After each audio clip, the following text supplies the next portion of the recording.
This week I was involved in a car accident. It was a very narrow country road. There was a massive great lorry in front of me who came head to head with a learner driver. The lorry driver clearly discerned that this learner driver didn't have the capacity to reverse, so he put his lorry in reverse without checking his wing mirrors. And the front of my car has been redesigned now. But the thing I found really fascinating was how the three of us who were in that car responded. One person jumped out the car and was literally jumping up and down, saying things that I can't repeat on a public video, but getting very, very stressed and shouting at the lorry driver, saying, "What have you done?" but not in quite those words.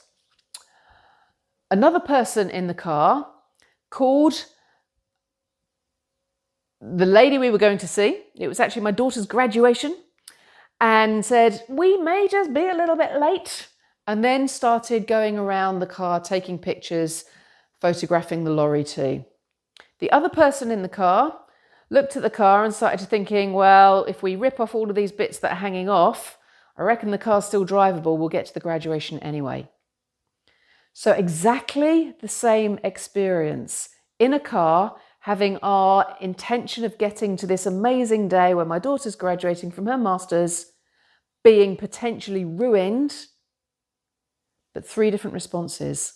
One, a stress-based response that made no difference to resolving the problem.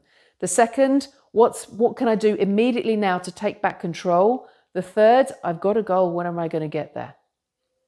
And it's just evidence of how, when we use our minds, we can change the experience that we have, from stress to being back in control. The end result is the car's still damaged and it will be resolved. But how we experience those moments and how that experience is then internalized in that database that is part of our mind will also influence future events. And this is part of the work that I do, helping people who have had very traumatic events in the past release some of the trauma around that event so they're less triggered in the future.